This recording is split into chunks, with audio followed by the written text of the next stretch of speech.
minutes in. So good evening, everybody. So I'm really lucky tonight. So I've got one of my real food heroes. I've had the good fortune to work around food in many parts of the world, and I think Shane Holland probably is the at Slow Food UK is probably one of the real unsung heroes of the British food movement. And Shane, like many of our volunteers at the Chiltern Society, isn't paid but does amazing work all across the UK and further afield. I certainly know the little badge that he gave me a number of years ago when I go into restaurants. The Slow Food badge in London quite regularly gets me better service. But I think much rather than listen to me, I think I'd love to pass over to Shane, who hopefully will tell us a little bit about slow food, the slow food movement. Hopefully we'll probably sort of have a bit of a chat with Tejal, who's launching the Buckinghamshire Food Partnership, which the Chiltern Society is a big part of, and what he thinks we can do to do more about food in this area. But I think over to you, Shane, because I've done too much talking already. Oh, Tom, well, thank you so much for that intro. I think you can intro every other thing I ever do. That was a really wonderful intro. Thank you, and a real privilege to be here this evening. I'll just share some slides so you can get a sense of what we are doing. Sorry, this is why we did it earlier. We lined it up early so it all go perfectly, and then we ended up on the last side. So as Tom said, I'm Shane Holland. I'm the Executive Chairman of Slow Food in the UK. Slow Food is one of those organisations which you may or may not have heard of. Now you've heard of us. If you didn't before, you're going to hear us constantly. We're never off the food programme. We have our own dedicated microsite on iPlayer. In fact, we're the only organisation on iPlayer to have that. And we're never out of the Sunday papers. And many of you will have the concept of slow. So even at the weekend, there was a slow television section on BBC4. So that whole idea of taking time to do things properly came from the slow food movement, started 32 years ago. And we were founded in Italy. Many people still think of us as kind of an Italian food organisation. Nothing could be further from the truth.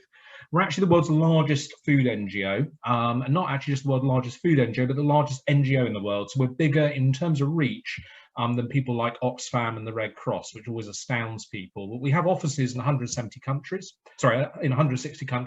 and we work in 170 countries. What we do in those places are very, very different. So, for example, in Africa, we work with the United Nations, and there we work with young women farmers. Globally, farmers are young women.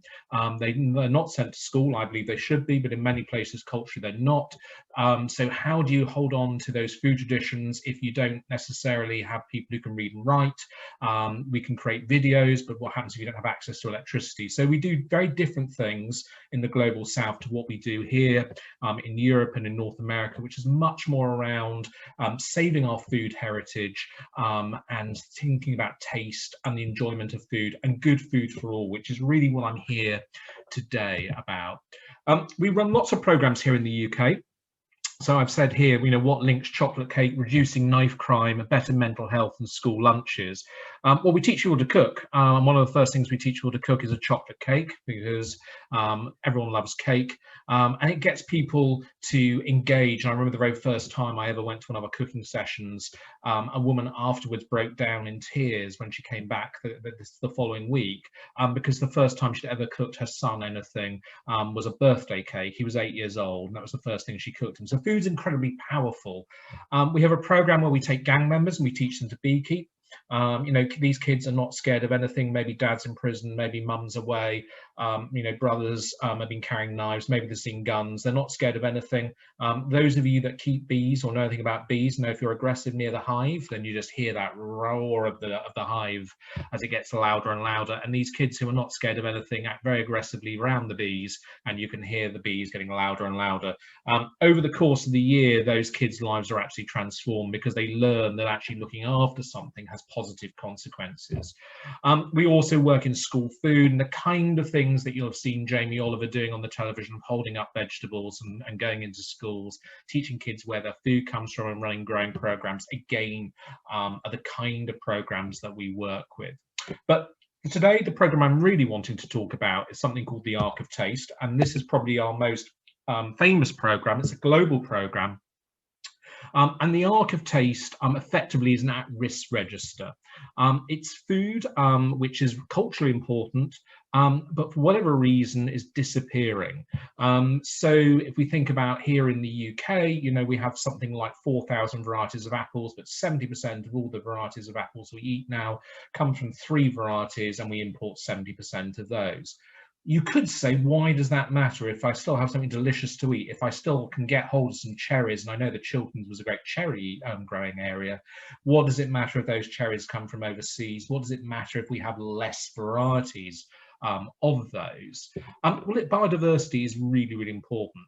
We don't know what it is that we're losing until we've lost it. So we are getting disease, we have climate change. Maybe some of the varieties that we are losing at the moment are going to have something which is going to withstand climate change, is going to withstand a disease. Those of you who are particularly interested in biodiversity will know that the Cavendish banana, the big fat banana we find in the supermarkets at the moment, is being swept with disease. In about 14, 15 years' time, we're not going to have any of those bananas left. The scientists are around the world at the moment desperately trying to find new varieties of banana, or, you know, genes in some of the existing bananas, so that we can cure those diseases. So it doesn't necessarily have to be something exotic like bananas. We're not growing bananas in the Chilterns, but we do have this wonderful history of producing food. And when I go through the Chilterns, which I do quite often, and my mother-in-law used to live in the Chilterns, used to spend a lot of time in the Chilterns, that wonderful landscape looks as it does because of food and farming. And that's a really, really important point that sometimes we forget. You know, we look out of our window, whether we live there, whether we go there for recreation, maybe we are traveling around in the area, we can live in the area, but we're traveling around. That wonderful landscape that we see is actually reasonably artificial. It's there because of food and farming keeps that landscape as we all love it. So on this program, the Arc of Taste, as I say, it could be varieties, it can be animal breeds, it can even be dishes. We work with lots of partners. So we work with Kew Gardens, particularly obviously on plants and on vegetable varieties and fruit varieties. I've had the great privilege of working with Tom for some time when he was at the RBST on animal varieties. We also work with the European Union, and we also work with the United Nations. So this is a global program. We have more than 5,000 varieties. And 3 of them are rooted in the Chilterns. So we have watercress. So this is traditional chalk watercress. The watercress that's grown in the chalk streams is in the Arc of Taste. So you have these wonderful chalk streams in the Chilterns, and then obviously going all the way down out of the Chilterns into Hampshire. It's a really, really special crop. And this crop, which we now today, many of us would think is perhaps almost luxurious, used to be the food of the poor. So if you were really, really poor, you didn't eat meat. Meat was far too expensive. You actually ate watercress. So it's kind of one of those ironies that something today that we feel is fairly luxurious is actually something that, you know, people who literally have no money. It's a little bit about like the very first strike, you know, industrial action in the world was in London docks. Where they went on strike because they were fed oysters every single day, because oysters were the cheapest food. And the strike was actually broken because they decided on Fridays that actually they wouldn't have oysters, they would actually have salmon, because that was the next cheapest thing. So sometimes we have this notion that actually these foods are very luxurious, they can't possibly be for me, but actually traditionally were very, very plentiful. The next thing we see next to that is called the Aylesbury prune. It's actually a damson, and it grew in plentiful supply in the Chilterns right across. And the great thing about the Aylesbury prune, not only is it really delicious, it makes great jam, great crumble, but actually it lets out a real significant amount of colour. So this was particularly used in the garment industry as well. And that was one of the particularly unique things about this particular damson than compared to some of the others. So the Aylesbury prune produced a really, really wonderful purple dye. And as we started using synthetic dyes, and because the value of land increased, that meant that the orchards, you could put something else on that land, you could remove the orchards, you could produce synthetic dye somewhere else. That's why those kind of disappeared. And then below that, perhaps one could argue the most famous traditional product from the area, the Aylesbury duck. I think if you were to ask a child to draw, you know, a duck, you know, a farmyard duck, they probably draw something not dissimilar there to the Aylesbury duck. White, nice bright colour beak, and they're really nice animals to keep. Why don't we have so many of those anymore? There's only one commercial producer of this duck left. I should say there's no commercial producers of the Aylesbury prune or of the watercress, sadly, anymore. Only one producer of the duck left, because other varieties could be produced which just can come to market faster. So they just put on weight more quickly, can come to the market more quickly, and therefore more profit can be made. But this wonderful, wonderful food heritage, so all three of those are in the Ark of Taste. And then we have the other crop, which I've touched on earlier, which is not in the Ark, but was grown extensively, and that's cherries. And Slow Food's been involved in a campaign for a little while called Cherry Aid.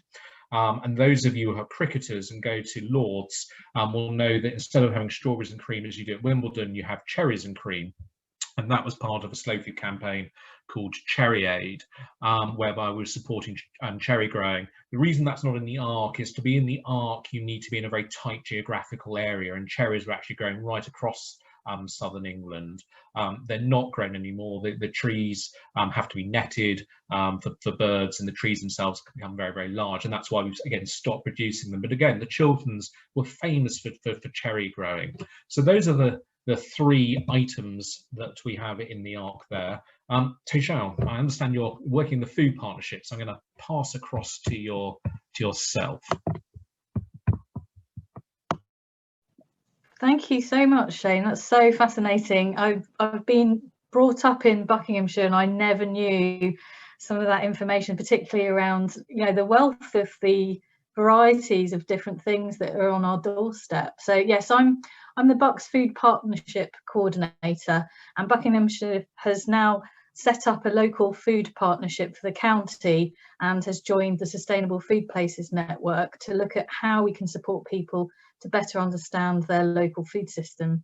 And we want to be able to transform what we're doing in Bucks to bring back that connection with a sense of place, but also to recognise what we have in Bucks. You know, what is it that we're growing, and our connection with our food across all the different types of landscape, but also towns and rural areas where we might be experiencing some areas of deprivation as well. So it's a complex system, and we're wanting to better understand how we can work together to do that. So the Chiltern Society and Tom have been absolutely fantastic, really supporting the work that the Bucks Food Partnership aims to achieve. And we want to see that everyone feels that they have a right to good food that's natural and supporting the environment, but it's also healthy, tasty, and culturally appropriate as well.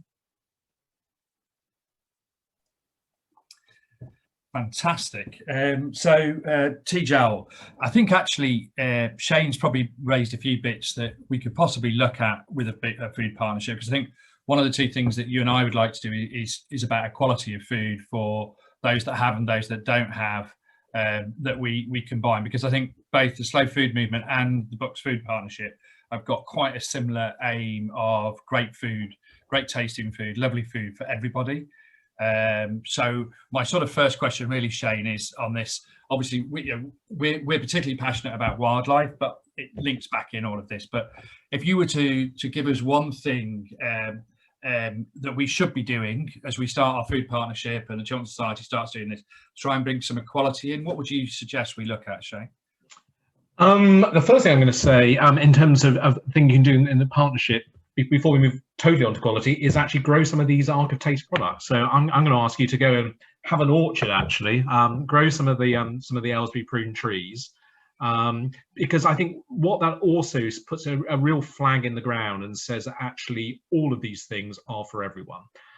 Because I think sometimes there's this notion that good food is only for a certain type of person, and people also self-exclude from food as well. And I think that's something we also need to recognise, that not only are people excluded from food, they also self-exclude. And I think the way that we remove those barriers is actually say that these things are available. Best still if people can have free access to them, and you demystify them and you stop them being scary. And I think a lot of the things about food, when we think about something like watercress, which, as I say, does actually have a reputation of being a premium product, historically it wasn't. If we think of many other things which we may think of as being something which is, we go to some of the smart restaurants in London and look at the dishes, actually they're the kind of food that I was given by my grandmother as a child. This is the food of the working classes, which is now being sold at a hefty premium. So I kind of reject the notion that actually that there is food for some people and food for others. We can't all eat fillet steak every day, nor should we, even if we had the means to do so. But all of us, and I would second what Tejal was saying, all of us have the right to good food.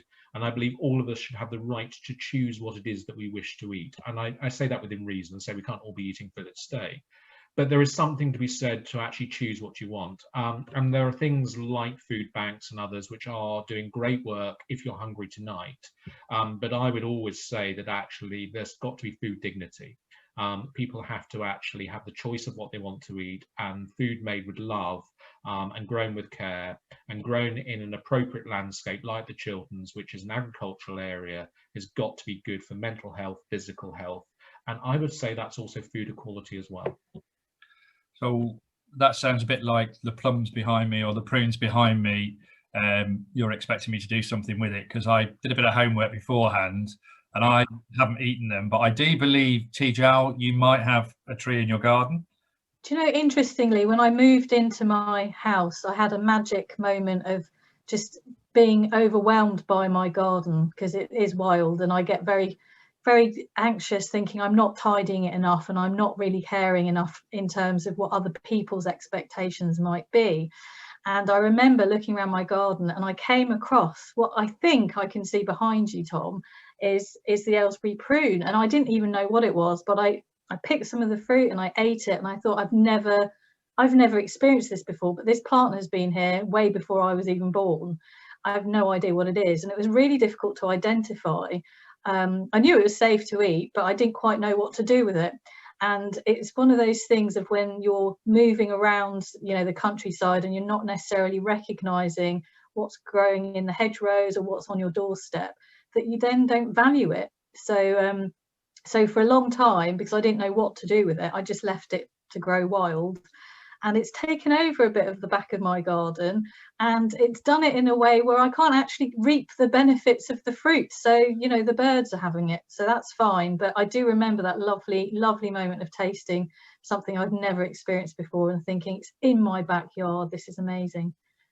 I think leave it for the birds to eat, because that sort of thing is great for the birds to eat. But I think basically, Tejal, I'm going to pick up the challenge that between us we plant this autumn. We try and plant a small orchard somewhere in the public domain for some Aylesbury prunes, and you find the public place. That's your terrain, and I'll ask our volunteers that are listening and our members that are listening to have a look around and see if they can find anywhere we can get some young saplings from or some young trees from, and we'll do what we can, and we'll get some volunteers to come along and do that. And I think somehow or other, I think we're going to have to come and try and pick a few of your Aylesbury prunes, and we'll do something. And I think we, in Shane's payment for coming along tonight, we'll send him some Aylesbury prune jam in the autumn, I think. So the other thing is the one that, and it's sort of a question to land on both of you, because the watercress, you know, I came around here and I foraged watercress all my life. It's not something without permission you should go and forage for a number of reasons. But what can we do? Because, you know, the last commercial, as far as I'm aware, I might be wrong, Tyler's that was at Sarah was the last commercial operating watercress bed. There are a couple. We've got a watercress bed of our own at ULM with the most amazing team of volunteers. They're awesome. And then when you go down there and you see it, the wildlife that's around the watercress, because it's grown in a clean stream and everything else, is just amazing. But I don't know how we could possibly get people to commercially produce it again, because it's so labour intensive, and it was so set up around the old railway systems and everything else. And now obviously it'll be grown on commercial scales. I think there's only probably herds or a couple in Hampshire that are still producing it. But how do we create a demand for this, Shane? I don't know if it's possible to, or a supply and a demand. I think it's probably more or less impossible, isn't it? And we've got to hold it in heritage. Yeah, I mean, it's a real toughie. I think, you know, why are we all eating bags of rocket from the supermarket? I mean, I think if you were to go back 20 years ago and said, are we going to be eating rocket? People would look at you as though you were slightly mad, or look at me as I'm slightly mad. Of what is this rocket stuff? How are you going to convince people to eat a peppery leaf, which no one's ever heard of, from a plastic bag from the supermarket?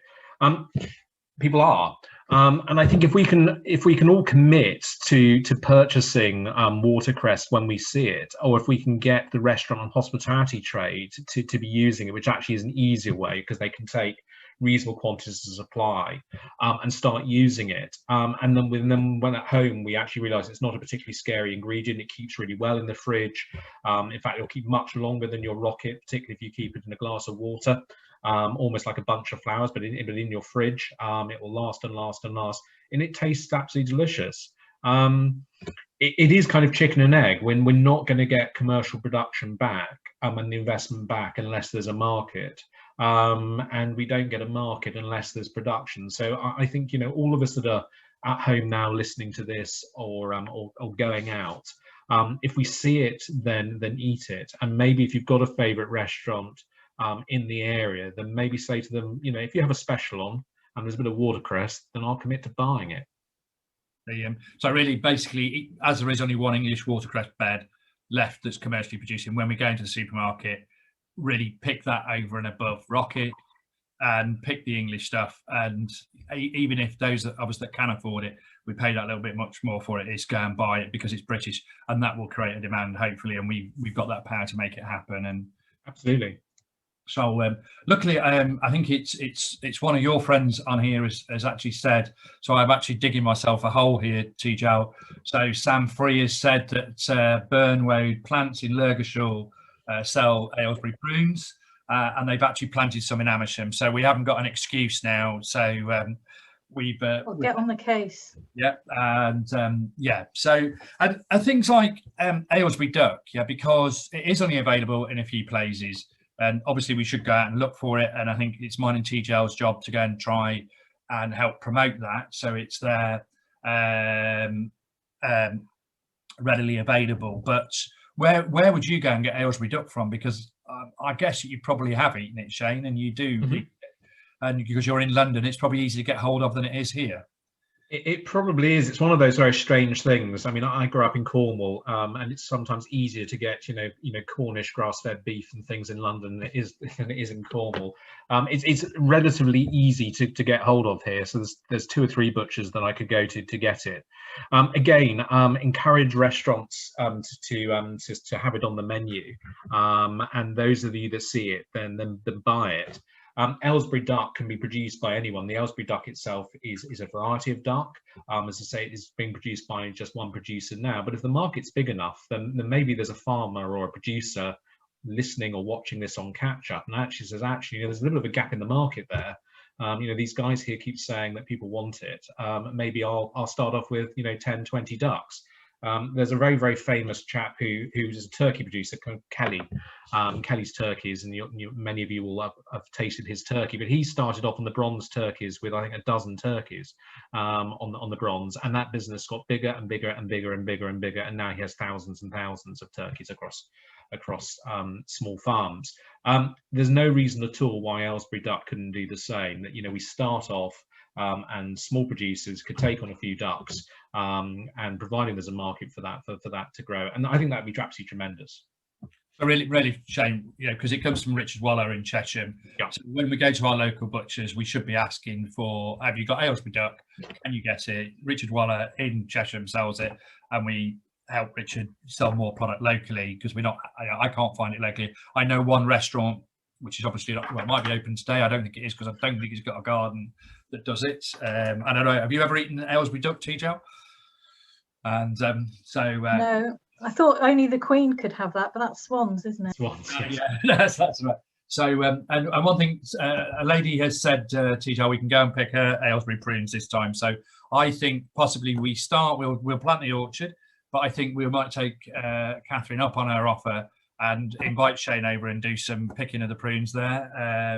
It'd be lovely to do that. And I think the cherries is one, Shane. I know that the places that we work with, like the Chiltern Open Air Museum, have got cherry orchards. And we've got one of our partner organisations, the Chiltern Conservation Board, and ourselves are working on a chalk cherries and chairs project and looking to grow more. But again, it just isn't really. It's something that's nice to have in the garden, either for wildlife, isn't it, or for a small area. But it just isn't really commercially viable, is it, anymore? I don't think, to grow them in this country. It's really hard to make them commercially, but I think, you know, as much as I'd like to see them commercially grown, I just don't think they're going to, because the amount of land that you need, so the investment in the land that you'd have to purchase, you would never get a return on. But what we could do is you know, if we've got a bit of space at home, then a cherry tree is a really great thing to have, because you get the wonderful blossom, you get this beautiful you know, pinky blossom, and then you get the fruits later in the year. The one thing you do need is, the birds love cherries. They love them almost as much as we do, and you do need to net them. And again, it's that netting cost, which is another reason why, if they're commercially produced, they just becomes more and more expensive. The land is expensive. You have to effectively grow them in giant cages, or you have to net them. And that's why British cherries, I'm afraid, they do exist, but they are rare and they're very expensive. But at home, it's not too much hassle, perhaps, to, you know, just put a bit of net around a single tree. But what you're doing by doing that isn't just tokenism. You're keeping that gene stock alive. You're keeping that variety, you know, those varieties of cherries alive. You've got the wonderful blossom. And, you know, if we do have, you know, a disease that sweeps fruit trees in the future, and I hope we don't, but, you know, it's happening in coffee, it's happening in chocolate, it's happening in bananas. Maybe it will happen in cherries. Then by having these varieties alive, even in our back gardens, we're actually keeping that biodiversity going. So I think that's probably a home project or an allotment project. Really, it comes back to Tejal getting more and more people doing their community gardens and getting their allotments going. And if we can, if our volunteers can go back and help have some of these things around and about, it's there for the wildlife and for the public to go and share some food together. And it's a great, I think I've seen you work on quite a few projects. It's a great community humbleizer. It's a great bringing together of people to share food and break bread together, isn't it? So I think, yeah, Tejal, I think you're going to be growing some cherries somewhere as well, I think. And I think you'll probably be asking us for some help doing that. Oh, I'll definitely be asking for some help, Tom. Thank you very much for the challenge. It will be amazing to actually get lots of people recognising more about what's available to them, especially as it is still very much nutritious food as well. And why pay the supermarkets for things that you can actually be growing at home, and perhaps even sharing with other people if you've got an abundance of it. I've got a fab question up here, actually, from Martin. Martin said, how about Aylesbury duck in plum sauce with watercress and new potatoes, Chiltern special? We get some pub on the case. I think, Shane, I think that's probably mine and your target. We've got to try and get somebody to do that, so we actually know that they're all there together. And even if we're going and breaking into Tejal's garden to go and pick the plums, but I'm sure you can come up with a recipe for me, can't you, to pass on to a pub somewhere? Absolutely. I mean, maybe we should have a Chiltern and have some kind of Chiltern harvest festival and do that. And maybe, you know, it would have to be in the summer, I guess, if we're having cherries afterwards, but also have a cherry pudding afterwards. I think that's just an absolutely fabulous idea. Yeah, a real sense of place. I love that idea, Martin. So I don't know if anybody else has got any questions, but I think I've answered the ones that or asked the ones that have come via email. So if anybody's got any questions, we've got another few minutes of Shane's time. I know, Shane, you didn't want to be here for too long. You've got another meeting to go to, like all of us, stacked up with Zoom and Teams meetings, lock, stock and barrel. But I don't know whether there's other things that from the slow food, because obviously it does shape the farming landscape, and we have a lot of farm shops and farmers markets across the Chilterns in Buckinghamshire. But I think, you know, the one thing I keep hearing is, oh, it's too expensive and it's prohibitive. But actually, do you think that this sort of food for not I know if you're on a really tight budget, yes, it is prohibitive. But do you actually think these things are prohibitive? You know, if I'm paying quite a lot more money for that Aylesbury duck rather than something cheap in a supermarket, why should I pay extra for it, Shane? It's a really good question, actually. I think if we are, I mean, you know, it's those buzzwords of, you know, genuinely eating seasonal food. If we're eating food that is genuinely in season most of the time, then it is generally cheaper. Meat, if it's well produced, it doesn't matter if it's a duck, a piece of beef, pork, whatever animal it is you're choosing to eat, is always going to cost more than intensive animals in the supermarket. I would suggest that if we are going to get an Aylesbury duck, that you can feed yourself 2 or 3 meals out of it, and you should feed yourself 2 or 3 meals out of it. You know, boil the bones up for stock and make a soup out of it, and make some duck pancakes as well, and make it stretch. And this is the way that we always used to eat.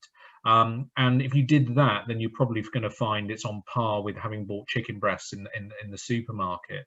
But it's also about the kind of food and farming system that we want to see. Do we want to have, you know, 20, 30, 40,000 chickens in a single barn, where they're being fed on soil which is coming from the Amazon, which is cutting down the rainforest, which is driving climate change?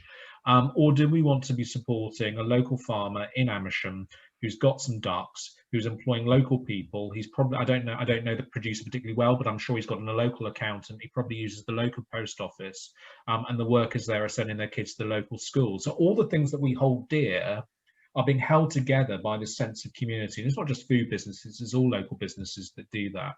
And when we go to the farmers market, we're also paying, you know, the true cost of food. So we're actually paying what that food genuinely costs. And supermarkets have loss leaders, and they have others where they make a lot of profit. So, you know, you may be buying dairy, and I know this question wasn't really about dairy, but, you know, you can go to the supermarket, you buy your 4 pints of milk for £1, and they're losing money on it. But they're then enticing you with, you know, the multi-packets of crisps and the biscuits and everything else where they make a lot of money on. I think if we look at our overall shopping basket at the farmers market, because there aren't the hobnobs on 2 for 1, which we're putting in our basket because they simply don't sell them, we're probably going to spend about the same if we are genuinely buying what's in season, only buying what it is we want to eat. So, you know, about 1/3 of all the food that, you know, a typical household buys ends up going into food waste or not totally eaten. And I think if you're buying from the farmers market and you're paying a little bit more upfront for it, you're actually going to make sure you're going to eat all of it. And overall, you're probably going to spend roughly the same. So we have one question here, which is partly answered, I think. If commercial production isn't likely to be a prospect for things like Aylesbury Poons, we are really stuck with it coming into collections, aren't we? And into small private collections. But I think it's the diversity of our food is really important. I know you and I have been to good cheese shops together, and if you know they're a topic that Tejal and I were talking about, in the whole of the Chilterns now, there's less than 20 dairy farms. Those numbers are about, I think it was 21. That's about 10 years old. You know, we are talking a large area. You know, we're talking from the other side of Luton down to Reading, and I know that one of those farms sells our milk at a premium to cheesemakers, laces, but they've got Guernsey cattle, which now it's like the diversity of wildlife. We've got so little diversity in our livestock. Keeping those Guernsey cattle going, producing amazing cheese is really important, isn't it? It's like banana story. If we lose that diversity of our food crops and our animals, we could be really stuck, couldn't we, Shane? It's absolutely critical, but actually cheese is actually perhaps the success story. I mean, we are getting reduction in the number of dairy producers, and that's absolutely true what you've said. There are far less dairies, but the number of individual cheeses being made by cheesemakers has actually been increasing over the last few years. So sometimes we can be, you know, those of us that are interested in quality food and regional food can sometimes feel a bit despondent and think, well, that's another one that's been added to the Ark of Taste. I mean, the Ark of Taste to me is not something I celebrate. The Ark of Taste is that risk registered. I don't want things to be on the Ark of Taste. I want everyone to be eating these things, not to be endangered. It's a bit like the RBST watch list. It's not gold medals when these things go on those lists. It's actually the opposite. It's we don't want them to be there. But the number of cheesemakers and artisan cheeses is increasing, and I think we can see this in vegetables. I think we can potentially see this in livestock. I think, you know, there is a growing appreciation by people that actually want to have food with a story and a sense of place. And I think the more that we do that, even if we only can do that once a month, I'm not asking everyone listening today to do this every single day, but if you only occasionally do this, then maybe someone here is talking about the Risborough Farmers Market on a Saturday, you know, 9 AM to 2 PM. Go along to that and, you know, just spend £10 or £5 or whatever it is that you can afford out of your regular shopping basket, and buy something from a local producer with a sense of place, which is going to keep the Chilterns looking as it does, keeping people in employment, and when you're driving or walking along you think, wow, this is the most amazing place to be, and you have that connection. And I think if we can all do that, and if you can do a bit more than that, then great, do a bit more than that.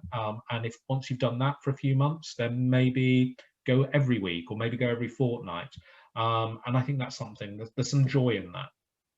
So I think there really is. And I think one of the things that Tejal's promised me she's going to help us do across the Chilterns and focused on Buckinghamshire is to relook at all the food maps across the area, so we can highlight the farmers markets and get the data up. And I think she's thrown the baton back at me because getting volunteers to help maintain that data and keep it up there. So we're going to start looking at that. We've got somebody looking at the mapping of it, and a couple of Tejal's volunteers are already doing quite a lot on it. So hopefully we can start promoting those farmers markets. But I think the one thing that comes back up, and I don't know how we do it, is something like a watercress festival, if we can, where we can actually find somewhere where we can go and pick it, and to do some celebrating of it, and to bring something at an affordable cost to loads of people and to celebrate it, just so people are aware that how important the chalk streams are. And I think, you know, things like watercress are a good indicator of how clean the chalk stream is. And I don't know whether anybody saw Panorama last night, but you know, our chalk streams are massively at risk, as you know. The sewage coming down it, and HS2 sort of about to drill straight through the middle of the Misbourne. But I won't go off and rant on that one, but I can. So so it sounds like Tejal, you and I have got our work cut out really in a really nice way, where I think, and I'm sort of going to finish on this and give you both a final comment, but I think we've got our work cut out. I think we can bring loads of communities together through a few quite simple projects that are actually really enjoyable, low cost, and we can celebrate a few things that are local. I really, until I'd looked at this, and those that know me know that I'm obsessed about food, I hadn't really thought about something as simple as a damson and growing some of those. And I'm really pleased just by doing this that we found that you've got one in your garden. Some of your friends have got some more, and we will be able to go and do it and do something. And that's a really nice outcome from me for the whole of this. And I hope people have enjoyed hearing about it, and more people will go out and try and plant a few Aylesbury prunes, and we map where the Aylesbury prune is, Tejal. But so that's over to you. So Shane, do you want to have your wrap up? And I think we've done all the questions. Again, just thank you very much for inviting me. It's been a real privilege to be here. And as go to the farmers markets, go to the farm shops. You know, buy food from people that, you know, tell you their name rather than having a name badge saying, you know, my name's Shane. Try not to buy from those people. Go and buy food from people that you know, that you can have a conversation with, and whatever it is you're buying, if you've got that kind of dialogue, then you're probably going to have better food, and that's got to be good for us, good for the planet, and good for the Chilterns. Thank you, Shane. And Tejal, final words? Yeah, I heartily agree with all of that. Thank you so much, Tom, for inviting me along today as well. And it's been amazing listening to Shane. And yeah, we've got our work cut out, and I'll look forward to seeing how we can get going with growing some Aylesbury prunes and getting things on the map as well, which would be really, really important to share. So thank you very much, folks, and thank you for everybody joining. And the recording will go up live. It'll take me a day or so to edit it. And it was really, as always, Shane, a great privilege. And I'll keep using your name to get better reservations in restaurants. Thank you very, very much. Cheers, folks. Thank you. Thank you very much for inviting me.